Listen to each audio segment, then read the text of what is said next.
नमस्कार दोस्तों, स्वागत है आपका स्टडी फॉर पीसीएस में। आज हम डिस्कस करेंगे कुछ महत्वपूर्ण खबरों को। और सबसे पहले हम एक कोटेशन देख लेते हैं। एक सुविचार हमारा आज का है कि ज़िंदगी का सबसे खूबसूरत हिस्सा जवानी होता है, जिसे ज़्यादातर लोग डिप्रेशन और नशे में गंवा देते हैं। जी हाँ दोस्तों, बहुत खूबसूरत बात ये कही गई है यहाँ पे कि ज़्यादातर लोग जवानी को या तो डिप्रेशन में गंवा रहे हैं या फिर नशे में गंवा रहे हैं। हमें ये नहीं करना है और हमें अपनी पढ़ाई और फैमिली का अच्छा ध्यान रखना है और इन चीज़ों से दूर रहना है। तो हम आज की कुछ महत्वपूर्ण जो खबरें हैं उसको डिस्कस करेंगे। सबसे पहले हम जलवायु संकट पर जो COP29 जो चल रहा है उसके ऊपर ये आर्टिकल आया है, तो इसको हम थोड़ा डिस्कस कर लेते हैं। जलवायु संकट का सामना कर रहे लगभग हर देश में ये समस्या बनी हुई है। इसके बावजूद 2 सप्ताह तक चलने वाले जलवायु सम्मेलन की शुरुआत में ऐसा नहीं लग रहा था कि इसके समाधान के लिए विकसित देश गंभीर होंगे। तो ये आर्टिकल आप पढ़ लीजिएगा। ये जो यहाँ से क्वेश्चन जो बन सकता है, क्वेश्चन यहाँ से ये बनेगा कि हाल ही में जो है COP29 कहाँ हुआ है। सबसे पहला प्रश्न आपसे यही बन सकता है। और कॉन्फ्रेंस ऑफ पार्टीज का जो 29वां सम्मेलन है, ये अज़रबैजान के बाकू में शहर में चल रहा है। और यहाँ पे ये इसलिए हो रहा है क्योंकि दुनिया का पहला तेल का कुआं यहाँ खोदा गया था। यहाँ से ये प्रश्न बनेगा। दूसरा प्रश्न यहाँ बन सकता है कि पेरिस समझौता कब हुआ।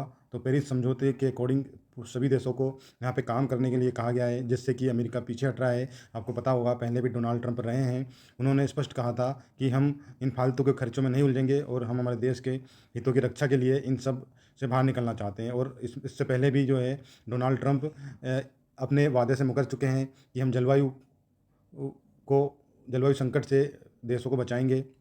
उन्होंने फंड देने से इनकार कर चुके हैं, तो दोबारा से वो जीत के आए हैं। अब देखते हैं कि क्या होता है आगे इसका। तो यहाँ से 2-3 प्रश्न आपको याद रखना है कि पेरिस समझौता कब हुआ, तो 2015 में। और जो COP29 की जो वर्तमान जो सम्मेलन चल रहा है वो कहाँ चल रहा है, तो ये अजरबैजान के बाकू में चल रहा है। यहाँ पे दुनिया का पहला तेल का कुआं खोदा गया था। यहाँ से ये क्वेश्चन आपको याद रखना है और इसको आप पढ़ लीजिएगा। डिटेल में दे रखा है जलवायु परिवर्तन से किस प्रकार से लोग प्रभावित हो रहे हैं और क्या रोड मैप आगे रहा है। यहाँ पे एक प्रश्न और बन सकता है, इसको याद रखें। चीन के बाद अमेरिका ऐसा देश है जो सर्वाधिक 16.4% कार्बन का उत्सर्जन करता है। ये यहाँ से याद रखें, क्योंकि जो है अमेरिका है सबसे ज़्यादा कार्बन उत्सर्जन करता है, लेकिन जलवायु के क्षेत्र में काम करने से मना कर रहा है। तो याद रखें। इसके बाद सबसे ज़्यादा जो कार्बन का उत्सर्जन करता है ये पूछा जा सकता है। 27.3% कार्बन का उत्सर्जन अकेले चीन करता है। भारत की बात करें तो भारत मात्र 6.6% कार्बन का उत्सर्जन करता है, जो कि वैश्विक कार्बन उत्सर्जन का 20वां हिस्सा है। जबकि दुनिया की आबादी का 6ठा हिस्सा भारत में रहता है। अमेरिका, ब्रिटेन, जर्मनी, कनाडा के लोग भारत के लोगों की तुलना में 5 से 12 गुना ज़्यादा प्रदूषण फैलाते हैं। दोस्तों देख सकते हैं इस प्रकार का पूरा डिटेल में आर्टिकल आया है, इसको पढ़ लीजिएगा आप। इसके बाद कला के ऊपर एक आर्टिकल आज आया था, उसमें से मैं आपको एक अच्छी चीज़ बता देता हूँ। यहाँ पे आप देख सकते हैं कि पाब्लो पिकासो की पेंटिंग का नाम आपसे पूछा जा सकता है। तो गुएर्निका, हाँ, ये इसकी पेंटिंग का नाम है, इसको याद रखें। इसके बारे में प्रश्न पूछा जा सकता है। तो यहाँ से केवल इतना ही। हाँ, मध्य प्रदेश की अगर हम बात करें तो मध्य प्रदेश में कुछ संग्रहालयों के नाम रखे गए हैं, उनको आपको याद रखना है कि मध्य प्रदेश में रघुनाथ शाह और शंकर शाह संग्रहालय कहाँ हैं, ये आपसे पूछा जा सकता है। हाल ही में प्रधानमंत्री मोदी ने इनका वर्चुअली इनॉग्रेशन किया है। तो रघुनाथ शाह और शंकर शाह जो संग्रहालय हैं, आपको पता होगा शंकर शाह और रघुनाथ शाह स्वतंत्रता सेनानी 1857 की क्रांति में इन्होंने बलिदान दिया था और इनको तोप से बांध के उड़ा दिया गया था। तो ये इनके बारे में पूछा जा सकता है आने वाले पीसीएस एग्जाम में कि रघुनाथ शाह और शंकर शाह संग्रहालय कहाँ हैं। तो ये संग्रहालय जबलपुर में है, इसको याद रखिए आप, जबलपुर में। इसके बाद हाल ही में बिरसा मुंडा के नाम से जाना जाएगा सराय काले खां का चौक। तो इसका नाम भी बदल दिया गया है। काले खां का जो चौक है, अब इसका नाम बिरसा मुंडा का नाम पे होगा, उसको रख दिया गया है। दूसरी बात, अगर हम बात करें छिंदवाड़ा में जो संग्रहालय है उसका नाम क्या है, तो उसका नाम बादल भोई संग्रहालय है, इसको भी याद रखें आप। इसके अलावा सुप्रीम कोर्ट का मुंबई हाई कोर्ट का जो एक फैसला आया है कि नाबालिग पत्नी के साथ सहमति से संबंध भी बलात्कार, बॉम्बे हाई कोर्ट ने कहा है। तो इसको पढ़ लीजिएगा कि क्या बॉम्बे हाई कोर्ट की गाइडलाइन है, क्या उन्होंने कहा है। आप देख सकते हैं हाल ही में हमारे पड़ोसी जो देश है श्रीलंका, यहाँ पे चुनाव हुए हैं। श्रीलंका के संसदीय चुनाव में राष्ट्रपति की पार्टी को बहुमत। तो यहाँ पे जो श्रीलंका के राष्ट्रपति अनुराग कुमारा हैं, इनको बहुमत मिला है। अनुराग कुमारा दिसानायके इनका पूरा नाम है। इनकी पार्टी का नाम भी आपसे पूछा जा सकता है, तो नेशनल पीपुल्स पावर NPP इनकी पार्टी का नाम है, याद रखें। इन्होंने जीत दर्ज की है और आगे ये भारत के लिए अच्छी खबर है। तो यहाँ पे आपसे इनके जो राष्ट्रपति बनने वाले उनका नाम पूछा जा सकता है, तो याद रखें। इसके अलावा आप देख सकते हैं अंशुल ने रणजी में सभी 10 विकेट चटकाए, तो इनके बारे में पूछा सकते हैं। तीसरे गेंदबाज बने हैं ये कीर्तिमान करने वाले।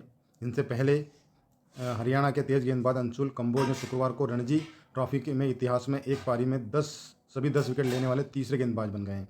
इससे पहले आपके नाम आपसे पूछा सकते हैं, इससे पहले ये कारनामा रणजी में बंगाल के प्रेमांशु चटर्जी ने 20 रन देकर 10 विकेट लिए थे असम के खिलाफ। ये भी पूछा सकता है कि सबसे पहले जो है प्रेमांशु चटर्जी ने किस टीम के खिलाफ 10 विकेट लिए थे, तो असम के खिलाफ, बंगाल बनाम असम के खिलाफ। और राजस्थान के प्रदीप सुंदरम ने भी 78 रन देकर 10 विकेट लिए थे। और यहाँ पे इनका नाम याद रखें, वर्तमान में तीसरे गेंदबाज बन गए हैं अंशुल, ठीक है, अंशुल कंबोज, ये पढ़ लीजिएगा आप। और इसके अलावा हम बात करते हैं अगर, तो आपको पता है कल मैच हुआ था, भारत ने 283 हाईएस्ट रन बनाया अभी तक का, और जो है साउथ अफ्रीका को हरा दिया है इस मैच में।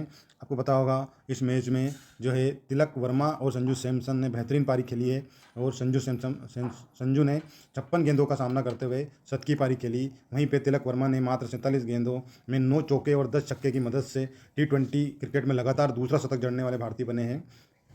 दोनों ने 93 गेंद में 210 रन की साझेदारी की है, ये यहाँ पे याद रखें। ये पूछा जा सकता है किस भारतीय ने लगातार T20 में 2 शतक मारे हैं, तो उनका नाम है तिलक वर्मा। और साल में 3 शतक मारने वाले एकमात्र खिलाड़ी हैं यहाँ पे संजू, इसको याद रखें। ठीक है दोस्तों, और बाकी ये खबरें ये देख सकते हैं। Tilak Varma, Johannesburg south Africa से तस्वीर है कि दक्षिण अफ्रीका के चौथे टेस्ट और अंतिम T20 मैच में भारत की ओर से ताबड़तोड़ बल्लेबाजी करते तिलक वर्मा, इनको देख सकते हैं आप। और इस मैच के कुछ फैक्ट मैं आपको बता देता हूँ। विदेश में सबसे बड़ा टोटल भारत ने बनाया है, एक साल में 3 शतक बनाने वाले पहले खिलाड़ी बने हैं संजू। पहली बार एक T20 इनिंग में लगे 2 शतक, ये पहली बार हुआ है इतिहास में कि एक T20 में 2 शतक लगाए हों। सबसे बड़ी पार्टनरशिप संजू और तिलक के बीच 209 रन की हुई है, 210 रन की हुई है, लेकिन यहाँ पे ये मैच के टाइम का डाटा है। इसके अलावा इस इनिंग में 23 सिक्स लग चुके हैं। ये भी रिकॉर्ड है कि सबसे ज़्यादा एक इनिंग में 23 सिक्स किस टीम ने लगाए हैं, तो भारत ने लगाए। किसके खिलाफ लगाए हैं, तो साउथ अफ्रीका के खिलाफ लगाए हैं। ये सब याद कर लीजिएगा दोस्तों, यहाँ से कोई भी प्रश्न आपसे पूछा जा सकता है।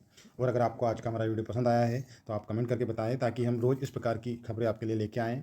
और देखने के लिए धन्यवाद, और चैनल को लाइक, शेयर और सब्सक्राइब करें। Thank you.